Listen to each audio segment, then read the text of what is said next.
Genetiknya orang Minang itu adalah panggaleh. Panggaleh betul. Ya, dia kerantau itu satu hari bodoh, hari kedua dia jual orang lagi. Iya, iya. Daripada kita keluyuran tidak jelas, Anda beli sambal nasi kapau, upload di Instagram, Iya, iya. just tip nasi kapau ke Kota Padang. Iya, iya, iya. Betul kan? Nah, jubir manakah yang kemudian kita bahas ya? Silakan ditanyakan lagi.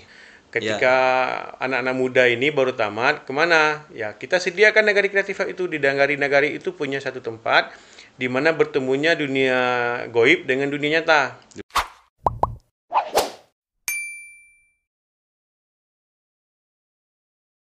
Halo guys, assalamualaikum. Kembali lagi bersama Udah Haki di sini. Ya, kali ini episode podcast berbeda guys ya, karena mengundang host dari luar. Dan sekarang hostnya sudah di dalam sini nih. Nah, alhamdulillah kali ini kita bersama Bang Dola nih, teman bicara kita. Assalamualaikum Bang Dola. Assalamualaikum warahmatullahi wabarakatuh. Haki, apa kabar? Alhamdulillah sehat Bang Dola ya. Alhamdulillah, seperti antara lah. Teralah. Jadi Bang, selama masa kampanye ini nih Bang, itu kan medsos sangat berpengaruh nih Bang. Ya, sangat. Tentu banyak opini-opini liar yang bergiring di medsos, baik pun lawan maupun relawan, itu saling gontok-gontokan itu Bang. Nah, sekarang ini kan Bang Dolas ditunjuk oleh Bang Andre Rosiade, Ketua DPD Gerindra Sumatera Barat sebagai juru bicara Mahyildi Fasco. Nah, bisa nggak Bang Dola ceritakan ke para penonton podcast ini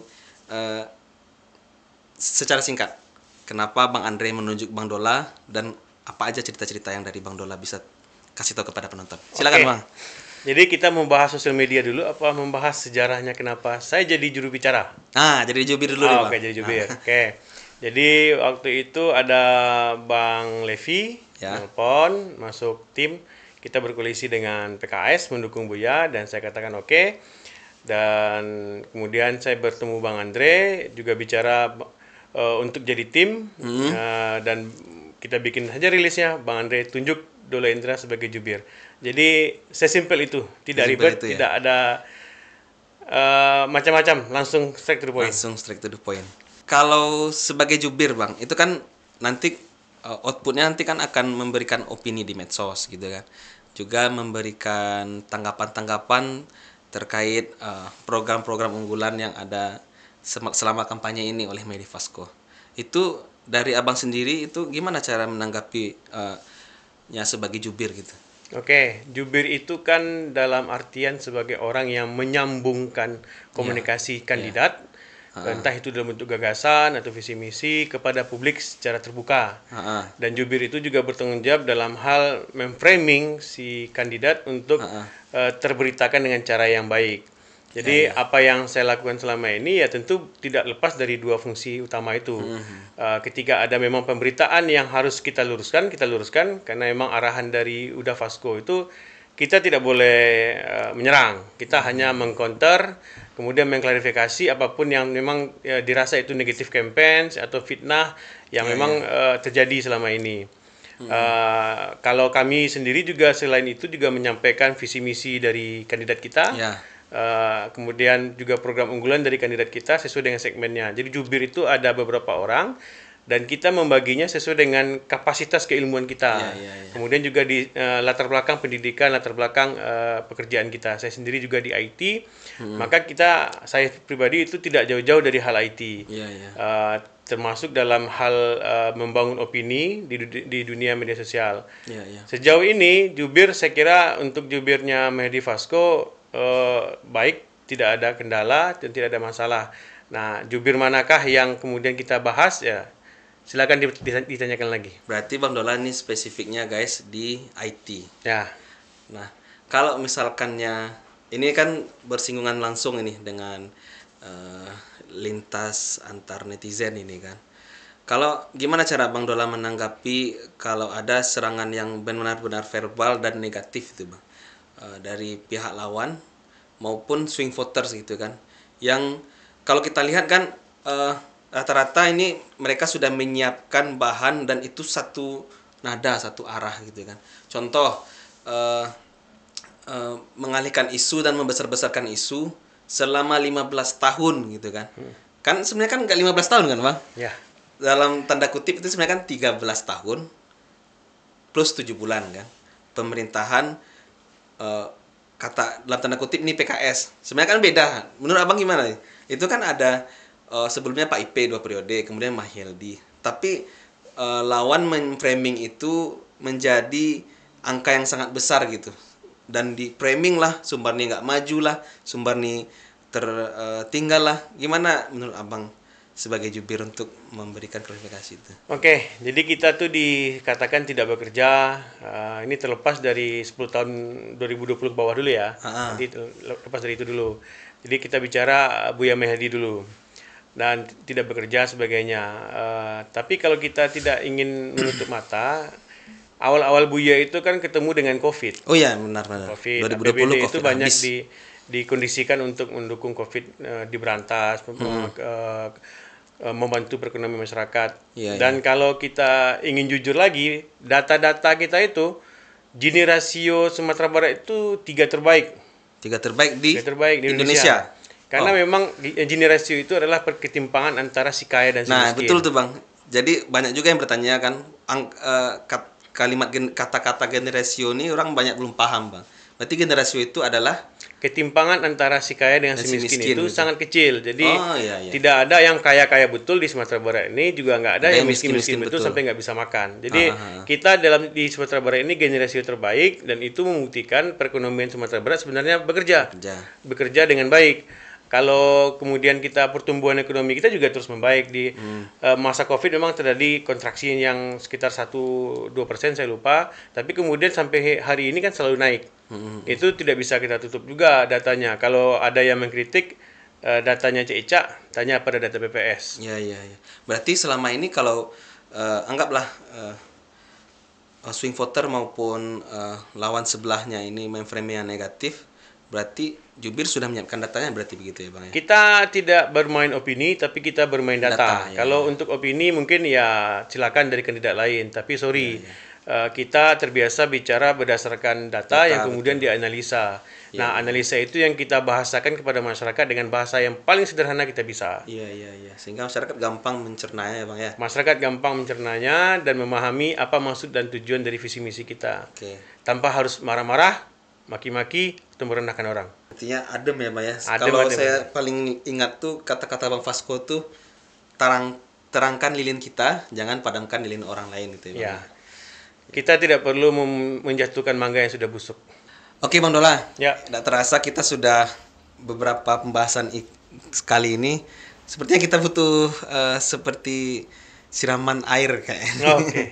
Bang Dola mau apa nih? Apa yang ada aja. Oke, kebetulan kita sudah siapkan teh Bang Dola. Semua isi kulkas tolong keluarkan. Tolong Yanto. Silahkan. Yanto berjilbab Yanto berjilbab ya. Makasih. Nah, ini nih. Kalau di podcast spesial, guys. Diminum dulu, Bang. Oke. Bismillah.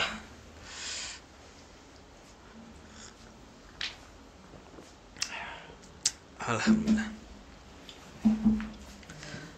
Nah, kita lanjut, Bang. Ya. Jadi, selama ini masa kampanye sudah berapa hari nih? Udah berapa hari nih, Bang, berjalan nih? Kalau sejak tanggal 25 kan? 25 September. 25 September ya Bang ya? September. Sampai ke sekarang tanggal 15 Oktober. Berarti kurang lebih 20 harian. Nah, selama 20 hari ini tentu jubir ikut juga turun ke lapangan atau gimana Bang? Jadi sebagian jubir ada yang turun ke lapangan, ada yang standby di tempat, dan ada juga yang harus masuk dalam program TV-TV tertentu. Masuk layar TV ke media. Kemudian juga mencari data, ikut juga jubir atau gimana Bang? Jubir sebagian ketika mau tampil itu juga harus mengumpulkan data, kolek data berdasarkan pemahaman dia, tapi juga gitu. Ya di awal-awal juga ada tim kasrat yang menyuplai data awal. Kita juga tetap harus mengupdate datanya. Iya. Jadi kalau Bang Dola sendiri sudah pernah turun sama Buya dan Bang Vasco? Kalau untuk bersama mereka turun ke lapangan sudah, tapi tidak sampai ke pelosok karena memang penugasannya di TV. Oh iya. Ya selama Bang Dola jadi jubir ini apa aja Bang Dola rasakan? Kemudian tensi politiknya gimana di periode kali ini nih? Jadi kalau untuk Buya ini kan orangnya teduh. Teduh ya. Vasco ini juga orangnya anak muda, jadi saya tidak merasakan atmosfer panas di antara mereka, sehingga tim itu jubir-jubir juga ada mayem. Ada mayem. Ya, mungkin kami tidak diajarkan untuk memaki-maki, tidak diajarkan untuk arogansi politik dalam bentuk kampanye, dalam bentuk apapun. Jadi kami apa yang dirasakan oleh jubir ya biasa aja. Ketemu masyarakat, mendengar keep going on apapun. aja terus ya Bang ya. Ya, kita slow aja. Tapi tensi yang dari ini ada dirasakan nggak Bang? Dorongan dari pihak sebelah atau lawan? Nggak ada sih. Kalau kami nganggap teman-teman sebelah itu juga lagi berusaha. Namanya juga usaha. Oh, namanya juga usaha. Kita hargai. Iya.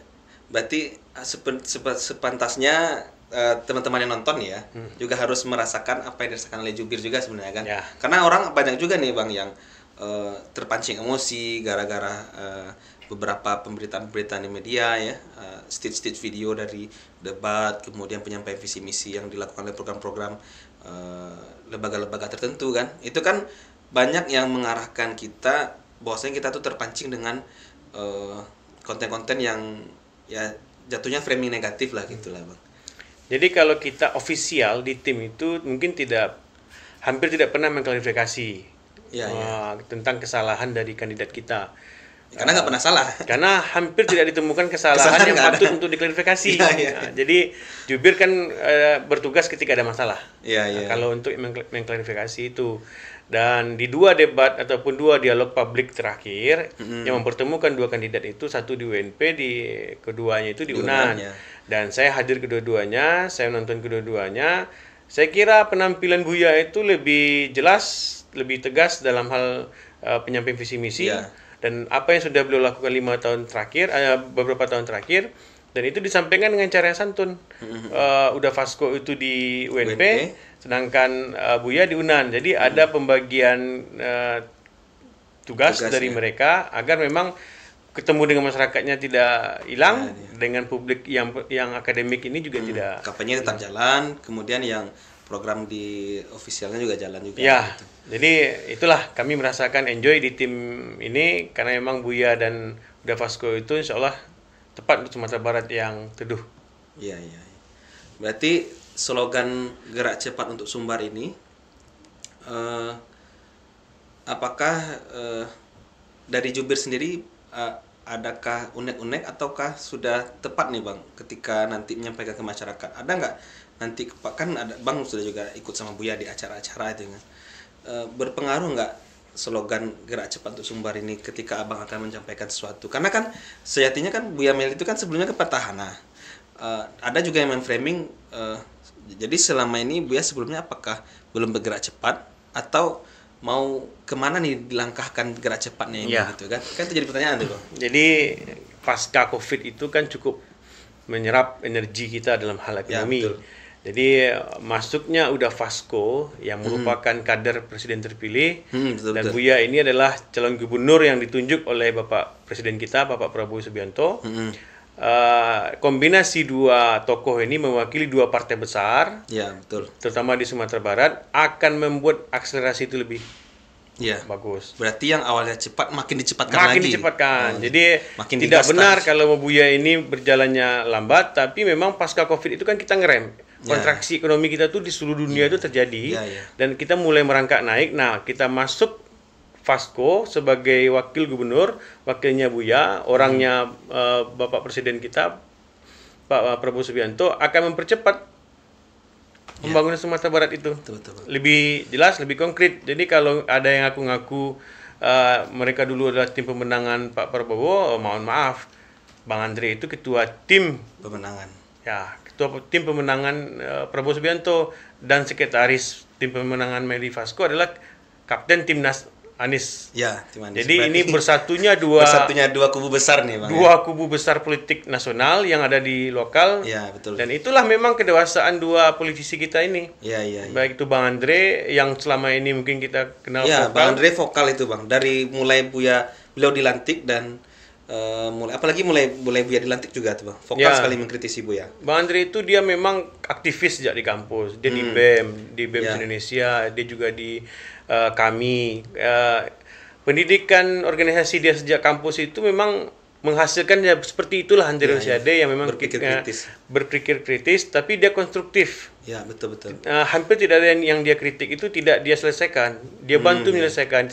Terakhir itu juga ketika akan menyampaikan informasi update lelang flyover, Tinjolawi emang ya. Iya, beliau juga mengakui bahwasanya Buya membantu proses percepatan administrasi Iya. agar pemerintah pusat segera bekerja, dan ide tentang kerjasama pemerintah dan badan usaha KPBU itu juga dari Bang Andre. Jadi combine antara kemampuan Bang Andre dan kepemimpinan Buya Meldi di lokal di Sumatera Barat itu sangat Nyatu klop. sekarang.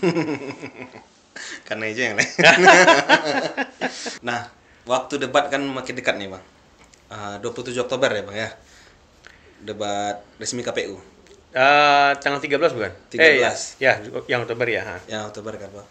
Nah, sebagai jubir Bang, dan rekan-rekan tim jubir Abang, apa saja persiapan Abang untuk menghadapi debat ini Bang? Nanti kan jubir nih pasca debat juga ada press release dan sebagainya Bang. Apa aja tuh Bang persiapan? Oke, belajar dari 2 pertemuan tokoh kita ini di ruang publik secara terbuka, Ya. di kampus ya, Di kampus itu. di ranahnya orang terdidik, itu saya tidak melihat hal yang perlu saya jelaskan lagi ke publik tentang apa yang sudah dijelaskan oleh Buya. Betul. Clear, tegas, dan itu udah selesai lah.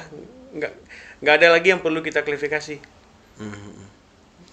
Jadi apa yang kita siapkan untuk debat ya tentu menyuplai apapun yang dibutuhkan oleh 2 kandidat kita ini nih. Iya, Nah, cuma pasca debat dari pengalaman 2 tempat ini kita nggak ada action lah untuk Lebih memperbaiki. tepatnya nanti tuh mempersiapkan tameng lagi ya Bang ya, untuk serangan-serangan mungkin kan. Ya, kalau serangan mereka itu kan nanti bicara paling itu aja lagunya. Iya Bang. Betul. Jalan tol tidak selesai, ini selesai. Padahal mereka tidak tahu bahwa proses itu sudah hampir selesai. Dan itu juga bukan tugas Buya untuk menyelesaikan lahan. Tugas dari kepala daerah paling kecil. Iya. Maksud saya itu bupati. Saya nggak mau nyebut nama bupatinya. Iya. Bang Dola kan spesifik nih di bidang IT. Dan IT itu Bang sekarang ini kan saking banyaknya diminati oleh Gen Z itu kan. Itu hal yang paling diminati banget tuh bagi Gen Z kan, IT. Nah, bicara Gen Z ini Bang, dari progolnya Maheldi Vasco, kira-kira ada nggak yang bisa Abang beberkan kepada penonton kita nih podcast ini? Oke. Terkait progol Maheldi Vasco. IT itu secara garis besar itu ada 2. Ya. Ada software, ada hardware. Mm-mm. Saya sendiri spesifik itu kepada software. Lebih Bakat spesifiknya itu ke software development dengan berbasis web based. Apakah di program Buya ini ada yang bersifat IT? Ada, itu di misi ke-8. Transformasi digital pemerintahan itu juga bagian IT, tapi karena pertanyaannya hal milenial, apa yang milenial bisa lakukan di dunia terkait IT di saat Buya memimpin? Ya, nanti ketika Buya terpilih nih, insya Allah Ya. sama Vasco, posisi Gen Z ini nih di mana nih nanti nih? Bagian progul mana yang bisa mereka jalankan gitu kan? Sehingga Ya. dia terlibat dalam instrumen kehidupan sosial gitu. Oke, kita bicara sosial ekonomi. Nagari Kreatif Hub adalah salah satu solusinya. Ketika anak-anak muda ini baru tamat, kemana? Ya, kita sediakan Nagari Kreatif Hub itu. Di Nagari itu punya satu tempat di mana bertemunya dunia goib dengan dunia nyata. Dunia goib ini seperti medsos dan Ya. IT gitu ya Bang. Yang bersifat menghubungkan dengan internet. Nah, jadi IoT, Internet of Things itu bisa dilakukan di Internet situ. of Things, ya. Nah, kok teknisnya gimana sih, Bang?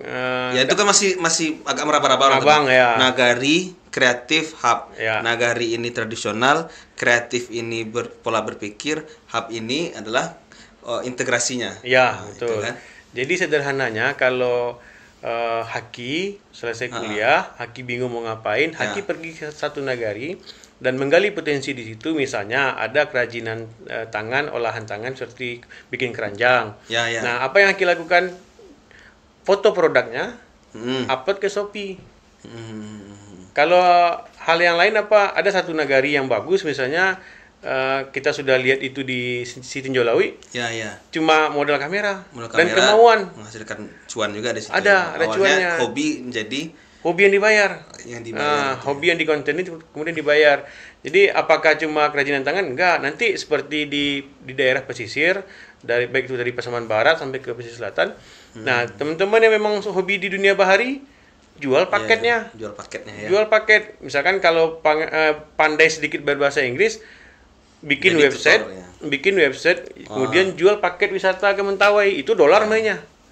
Iya, iya. Itu nggak pakai rupiah kita. Itu malah menguntungkan juga untuk negara ya, Bang ya. Oh iya, nanti mereka datang ke sini bawa duit, mereka pulang nanti bawa pengalaman. Bawa pengalaman, Itu yang mereka bicarakan ke publik dan Iya, iya. nah, pemuda-pemuda silakan bikin websitenya, silakan jual produk dari nagari itu, ambil fee dari Anda jual, kan tidak harus punya gudang. Iya, iya, iya. Tidak, kalaupun memang punya gudang, ya kebetulan saya juga di Kadin, ada program namanya Resi Gudang. Resi Gudang itu adalah ada hasil pertanian di satu daerah kita kumpulkan misalkan padi, atau cabai. Jadi cabai ini kemana perginya ketika dia sudah banyak produksinya, harganya jadi turun. Karena wajar, karena berlimpah. Sementara pasar pembelinya itu aja. Nah, Resi Gudang ini menyimpan Iya, iya. menyimpan cabai ini. Nah, kita masuk sebagai orang yang temui petani A, petani B, Bu, punya ibu saya beli ya. Ya. Saya simpan di gudang saya ya. Nah, itu dijamin sama Bapepti. Iya, iya. Secara pendanaan ada. Jadi kalian cuma hanya memikirkan bagaimana membawa petani ini mau nyimpan barangnya Nyimpan barang tempat kita. tempat kita. Atau nanti kalau ada produk-produk yang menarik seperti Sanjay, silakan live di TikTok. Iya, iya. Silakan live di Shopee, jual di Shopee atau di Tokopedia. Sorry kalau nyebut merek ya, tapi itu adalah pemain besar di Indonesia. Nah, kalau teknisnya ya lebih kurang seperti itu. Kalau teman-teman memang ingin jadi pengusaha, tapi kita harus pahami tidak semua orang berbakat jadi pengusaha. Iya, iya. Tidak semua orang juga cocok jadi karyawan. Ada orang yang memang dia tidak cocok jadi pengusaha, bagaimanapun kita ngasah juga nggak bakalan pas. Dia lebih cocok mungkin di akademisi. Iya, iya. Pola pikirnya. Jadi Nagari Creative Hub itu menjawab tantangan anak muda dengan kita memberikan solusi dunia lapangan kerja, itu dibiayai oleh pemerintah fasilitasnya. Iya, iya. Berarti secara garis besar Nagari Creative Hub ini adalah solusi bagi Gen Z gitu ya, Bang ya. Ya, oleh Ketika mereka tidak harus Gen Z sebenarnya. Kaum milenial yang memang lagi nganggur daripada minta minjam. daripada nabrak pintu, Bang. Nabrak pintu nggak jelas, daripada judi online, mainkan HP-mu itu, rekam video sekitar 30 menit. Entah itu misalnya ada air mengalir. Karena sebagian orang, kadang saya pribadi juga pas mau tidur tuh suka dengerin bunyi hujan. Iya, iya, iya. Bunyi hujan di YouTube atau bunyi air mengalir sampai Pasti ada tidur. pasar-pasarnya. Nah, Ya. pasarnya ada. Kalau Anda bermain itu, kalau ingin dapat dolar di YouTube, pakai bahasa Inggris akunnya, semua captionnya pakai bahasa Inggris. Kalau bisa bikinnya pakai VPN, pakai negara luar. Oh, negara luar ya. Negara luar. Jadi pas create akun Google itu pakai negara luar.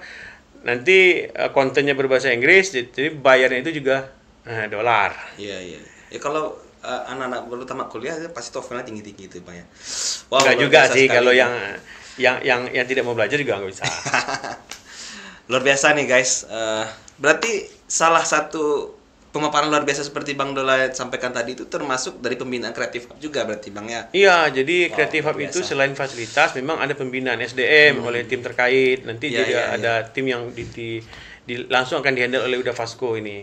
Iya, ya. Jadi kalau kita angkat nih, Bang, berarti ini mengembalikan sebenarnya konsep Balairung yang Medan Nambapane yang ada di Sumbar sebelumnya kan. Karena kan harusnya orang Sumbar itu bukan mencari-cari, meminta-minta pekerjaan dan segala macam kan, Bang. Ya, ya. Tapi memang inyo akan tagih gitu kan. Ya, Jadi dengan Nagari Creative Hub ini memberikan insight yang positif kembali kepada warga Minang, warga Sumbar pada umumnya, supaya bisa berkreativitas dan itu menghasilkan, begitu ya, Bang ya. lebih kurang seperti itu. Jadi kita mendorong dunia kreatif itu daripada kita keluyuran tidak jelas. Anda beli sambal nasi kapau, upload di Instagram, Iya, iya. just tip nasi kapau ke Kota Padang. Iya, iya, iya. Betul kan? Sesimpel itu cari duit. Anda mau bisnis apa? Dari Padang bawa makanan misalnya bengkuang, mau ke Pekanbaru, bikin just tipnya. Iya, iya. Atau dari Pekanbaru ke sini, just tip pisang kapas, pisang kipas. Pisang kipas itu produk yang terkenal dari Riau, tapi bahan bakunya itu dari Padang sini. Pariaman. Iya, iya. Nah, silakan Anda pelajari apa modalnya kan gampang itu, cuma pisang sama tepung. Nah, kuncinya di tepung. Tepung ini campurannya ada garam, ada tambahan-tambahan lain yang membuatnya lebih gurih, lebih menarik. Iya, betul. Jadi dunia industri kreatif itu yang kita dorong daripada Anda sibuk mencari pekerjaan sebagai karyawan. Karena genetiknya orang Minang itu adalah panggaleh. Panggaleh betul. Ya, dia kerantau itu 1 hari bodoh, hari kedua dia jual orang lagi. Iya, iya, jualan orang. Ya, maksudnya bukan jual orang ini ya, tapi kemampuan dia itu bisa membuat orang lain itu bekerja, orang lain bekerja untuk dia. Iya, betul, Bang. Jadi dia orang Minang itu lebih baik saya bos daripada saya jadi karyawan, walaupun saya bos di 2 kali 3 meter. Iya, 2 kali 3 meter. Yang penting dia bos. Dia bos, dan itu karakter kita. Iya, betul, betul, Bang. Karena kalau jadi pengusaha itu kita tidak terikat oleh waktu dan penghasilan kita nentukan. Kalau 9 to 5 jadi karyawan, Anda kerja maksimal pun maksimal lembur dapat sekian. Dapat sekian juga. Sudah terukur Sudah maksimum terukur, ditakar oleh income-nya. orang. Ya, kalau Anda pengusaha mau dapat lebih, geraklah lebih banyak. Kalau nggak mau gerak lebih, ya sudah tidurlah. Sip, sip. Jadi gitu guys, beberapa salah satu progul baru tuh nak Bang. Satu progul aja. Satu progul aja sudah baru tergiur, pilih nomor tergiur satu. langsung. Luar biasa. Nih Bang Dola sudah mengajak-ngajak nih pakai sign nomor 1 nih. Lah silakan Abang kasih closing statement untuk mengajak penonton kita semua di podcast, terutama milenial dan Gen Z juga nih Bang, ya karena mewakili nih dari Abang kan. Oke. Silakan Bang Dola. Jadi kalau untuk generasi milenial, saya tahu Anda sebagian besar masih berusaha untuk mencari masa depan yang lebih tepat, menikah adalah solusinya. Itu ya? Enggak ya? Menikah dan jadi kali 2 penghasilannya Iya. Bang. Jadi kalau untuk Maheldi Vasco, memang kita untuk milenial dan Gen Z ini kan ada 50-an sekian persen jumlah mereka di DPT. 50% lebih koma sedikit gitu. Ya, dan calon wakil gubernur kita adalah yang termuda. Jadi kalau Calon gubernurnya juga paling muda juga. ya, jadi kalau soal muda-muda kami lebih muda. Iya. Jadi nggak soal tampilan. Mungkin Janggui aja mungkin yang bikin lebih tua. Sengaja biar lebih nampak di bawah. Ah, iya, Iya. cocok, Karena cocok, kalau cocok, terlalu cocok. muda nanti Haki ketemu nih, bro, kan? Bro. Wale panggil Pak Janggui. Pak Di Janggui. belakang beliau. Jadi program unggulan Maheldi Vasco itu sangat banyak, seperti Ya. 10% APBD untuk pertanian, kemudian ada subsidi kesehatan untuk garin, guru mengaji, khatib. Jadi bapak-bapak, ibu-ibu ustazah di Sumatera Barat akan diberi subsidi itu, sehingga kesehatan mereka lebih terjamin, bisa menyampaikan pendidikan agama itu kepada masyarakat lebih santai, tanpa ada beban yang banyak. Kemudian ada kegiatan-kegiatan lain yang bisa kita elaborasi bersama di episode berikutnya. Oke, terima kasih Bang Dola. Sangat, kalau pujian luar biasa itu sudah biasa juga sebenarnya Bang. Ya, Sangat meledak gitu ya. pecah. Nih episode pertama perdana yang udah Haki bawakan bersama Bang Dola. Nah guys, pasti penasaran kan setelah ini siapa yang akan kita undang di podcast selanjutnya. Tetap pantengin podcast Sumbar hanya di PKS TV Sumatera Barat. Assalamualaikum warahmatullahi wabarakatuh. Thanks Bang. Salam.